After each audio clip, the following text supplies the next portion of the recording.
Assalamualaikum warahmatullahi wabarakatuh. Welcome back to my YouTube channel. Halo teman-teman, namaku Resa Utami, program studi pendidikan guru sekolah dasar, mata kuliah, bimbingan konseling, dosen pengampu Ibu Retna Dewi MPD.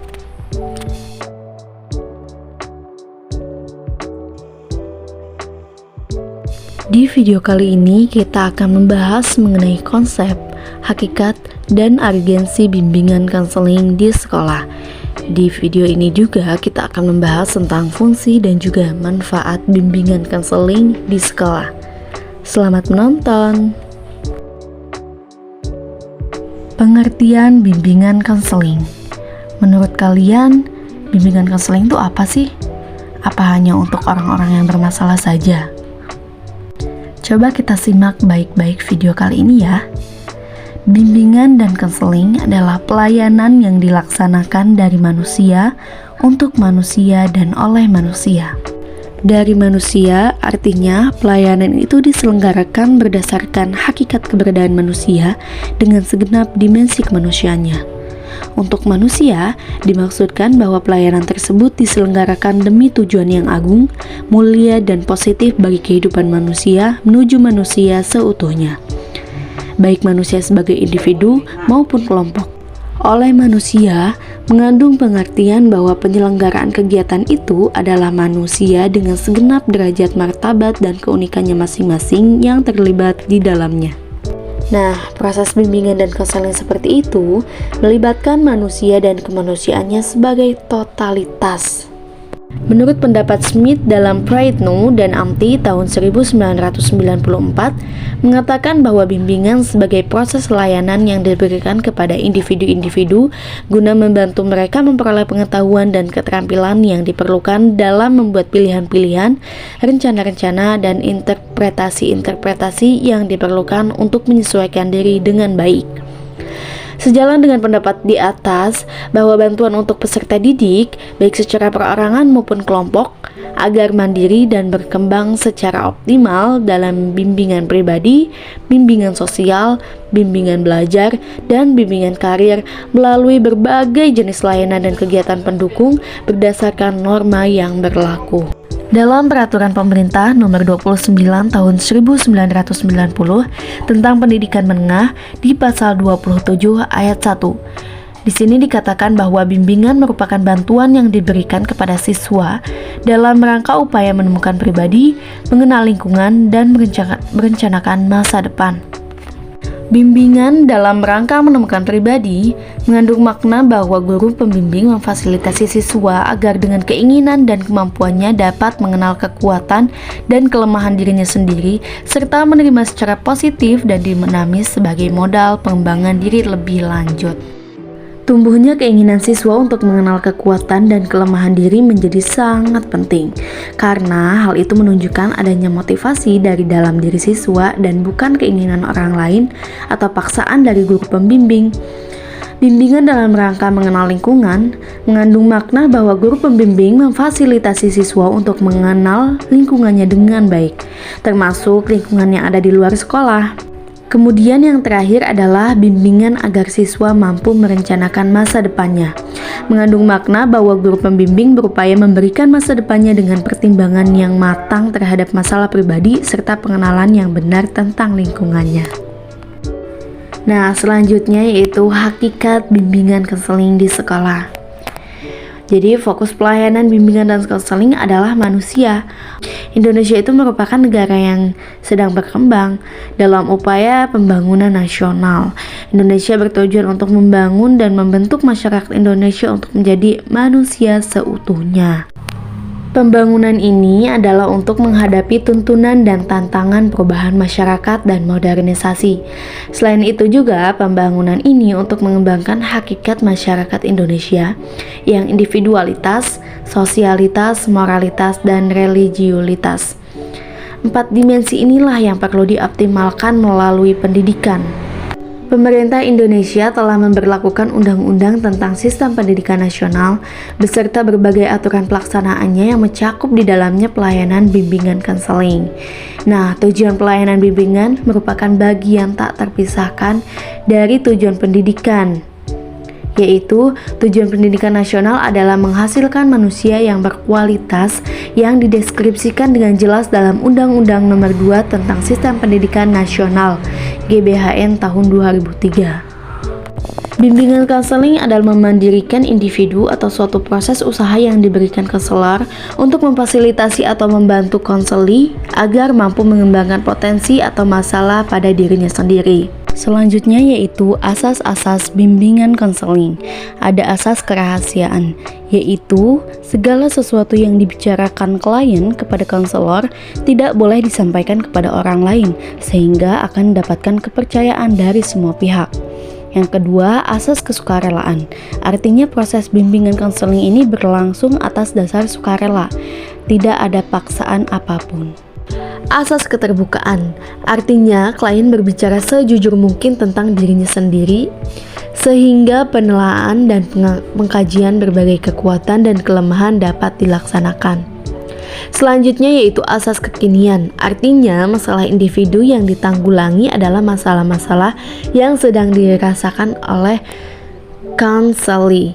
Konselor juga tidak boleh menunda-nunda pemberian bantuan. Yang selanjutnya adalah asas kemandirian.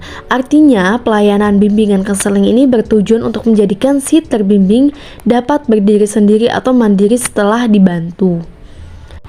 Asas kenormatifan. Artinya, usaha bimbingan konseling itu tidak boleh bertentangan dengan norma-norma yang berlaku, seperti norma agama, adat, hukum negara, ilmu maupun kebiasaan sehari-hari. Dan selanjutnya yang terakhir adalah asas keahlian. Artinya usaha bimbingan konseling perlu dilakukan secara teratur dan sistematik dengan menggunakan prosedur dan teknik atau alat instrumen bimbingan konseling yang memadai. Bimbingan konseling pada dasarnya merupakan upaya bantuan untuk mewujudkan perkembangan manusia secara optimal, baik secara kelompok maupun individual sesuai dengan hakikat kemanusiaannya, yaitu dengan berbagai potensi, kelebihan dan kekurangan, kelemahan serta permasalahannya. Untuk selanjutnya yaitu urgensi bimbingan konseling di sekolah. Bimbingan dan konseling merupakan suatu layanan pemberian bantuan yang dilakukan konselor kepada seorang klien atau peserta didik agar klien dapat memahami dirinya sendiri, membuat keputusan, memahami potensi dirinya yang dimiliki, mengetahui bagaimana mengembangkan potensinya yang tersebut, dan memiliki sifat tanggung jawab atas keputusan-keputusan yang diambilnya sendiri. Bantuan semacam itu sangat tepat jika diberikan di sekolah supaya setiap siswa itu lebih berkembang ke arah yang semaksimal mungkin. Nah, di sekolah dasar sendiri, kegiatan bimbingan konseling ini tidak dapat diberikan oleh guru pembimbing secara khusus seperti di jenjang pendidikan SMP dan juga SMA, melainkan oleh guru kelas. Nah, guru kelas ini harus menjalankan tugasnya secara menyeluruh, baik tugas menyampaikan semua materi pembelajaran kecuali agama dan juga penjaskes, dan memberikan layanan bimbingan konseling kepada semua siswa tanpa terkecuali. Guru sekolah dasar juga harus melaksanakan semua layanan bimbingan konseling agar setiap permasalahan yang dihadapi oleh siswa dapat diantisipasi sedini mungkin sehingga tidak mengganggu jalannya proses pembelajaran. Dengan demikian, siswa dapat mencapai prestasi belajar secara optimal tanpa mengalami gangguan, hambatan, atau permasalahan pembelajaran yang cukup berarti. Namun realitanya yang terjadi di lapangan menunjukkan bahwa peran guru kelas dalam pelaksanaan bimbingan konseling belum dapat dilakukan secara optimal, mengingat tugas dan tanggung jawab guru kelas yang penuh dengan beban seperti mengajar, mengevaluasi siswa, sehingga tugas yang diberikan layanan bimbingan konseling kurang membawa dampak positif bagi peningkatan prestasi belajar siswa sekolah dasar. Inilah yang membuat betapa pentingnya bimbingan dan konseling untuk siswa sekolah dasar, sehingga keberadaan guru bimbingan sangat diperlukan dalam pendidikan sekolah dasar. Nah, di samping membantu siswa dalam menyelesaikan masalah dan mengembangkan potensinya, guru bimbingan dan konseling juga akan membantu guru kelas dalam memberikan bimbingan dan pelayanan bagi siswa sekolah dasar agar layanan bimbingan dan konseling itu lebih maksimal lagi. Mengingat bahwa anak sering menemui hambatan dan juga permasalahannya sehingga mereka banyak bergantung kepada orang lain, terutama kepada orang tua atau guru. Oleh sebab itu, anak usia sekolah dasar memerlukan perhatian khusus agar siswa dapat mencapai prestasi belajar dan segenap potensi yang dimiliki siswa dapat berkembang secara optimal tanpa mengalami hambatan dan juga permasalahan yang cukup berarti. Nah, yang selanjutnya yaitu fungsi bimbingan konseling di sekolah. Ada fungsi pemahaman, fungsi penyaluran, fungsi preventif. Nah, yang pertama, fungsi pemahaman. Fungsi pemahaman itu yaitu fungsi bimbingan konseling membantu peserta didik agar dapat memahami dirinya sendiri dan mengetahui potensi yang dimilikinya. Nah, di pemahaman ini, siswa sekolah itu dapat diharapkan memahami atau mengetahui potensi yang ia miliki dan dapat mengembangkannya secara optimal.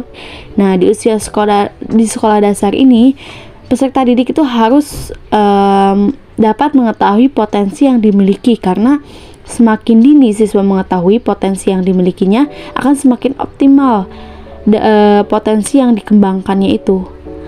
Seperti itu. Terus yang selanjutnya itu fungsi penyaluran. Fungsi penyaluran yaitu fungsi bimbingan dan konseling dalam hal membantu siswa untuk memilih jurusan sekolah, jenis sekolah, dan lapangan pekerjaan sesuai dengan minat, bakat, dan ciri-ciri kepribadian lainnya. Nah, dalam hal ini itu siswa sekolah dasar dibantu konselor dalam memilih sekolah atau jenis sekolah yang sesuai dengan prestasinya maupun bakatnya setelah ia lulus dari jenjang pendidikan sekolah dasar. Kemudian ia dapat memilih sekolah yang sesuai dengan prestasi maupun bakatnya itu.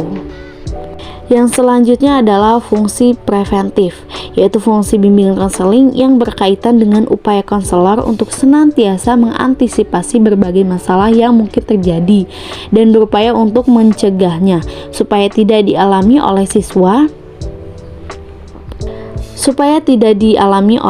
sekolah dasar.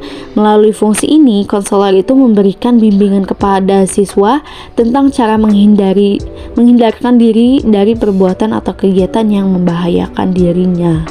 Adapun teknik yang dapat digunakan adalah layanan orientasi, informasi, dan bimbingan kelompok. Nah, saat ini siswa sekolah dasar sudah mulai menghadapi berbagai masalah yang tidak seharusnya timbul di kalangan anak usia dasar. Misalnya itu merokok, minuman keras, terus juga menggunakan kendaraan bermotor yang tidak sesuai dengan aturan yang ada. Oleh karena itu, konselor harus memberikan bimbingan dan pemahaman kepada siswa sekolah dasar bahwa perbuatan itu adalah sesuatu tindakan yang menyimpang dari norma-norma yang berlaku. Untuk selanjutnya yaitu manfaat bimbingan konseling di sekolah. Bimbingan konseling akan membuat diri kita merasa lebih baik, merasa lebih bahagia, tenang, dan nyaman karena bimbingan konseling tersebut membantu kita untuk menerima setiap sisi yang ada di dalam diri kita. Ya, terus juga bimbingan konseling juga membantu menurunkan bahkan menghilangkan tingkat stres dan depresi yang kita alami karena kita dibantu untuk mencari sumber stres tersebut serta dibantu untuk mencari cara penyelesaian terbaik dari permasalahan yang belum terselesaikan. Selanjutnya, bimbingan konseling membantu kita untuk memahami dan juga menerima diri sendiri dari orang lain sehingga akan meningkatkan hubungan yang efektif, hubungan yang lebih akrab, hubungan yang lebih baik lagi dengan orang lain serta dapat berdamai dengan diri sendiri. Selanjutnya yaitu perkembangan personal akan meningkatkan secara positif karena adanya bimbingan konseling. Seperti itu. Alhamdulillahirrabbilalamin. Baik teman-teman, itu tadi pembahasan kita mengenai konsep, hakikat, dan urgensi bimbingan konseling di sekolah. Tadi juga ada pembahasan mengenai fungsi dan manfaat bimbingan konseling di sekolah. Semoga bermanfaat. Kurang dan lebihnya mohon maaf. Saya Rasa Utami pamit undur diri. Assalamualaikum warahmatullahi wabarakatuh.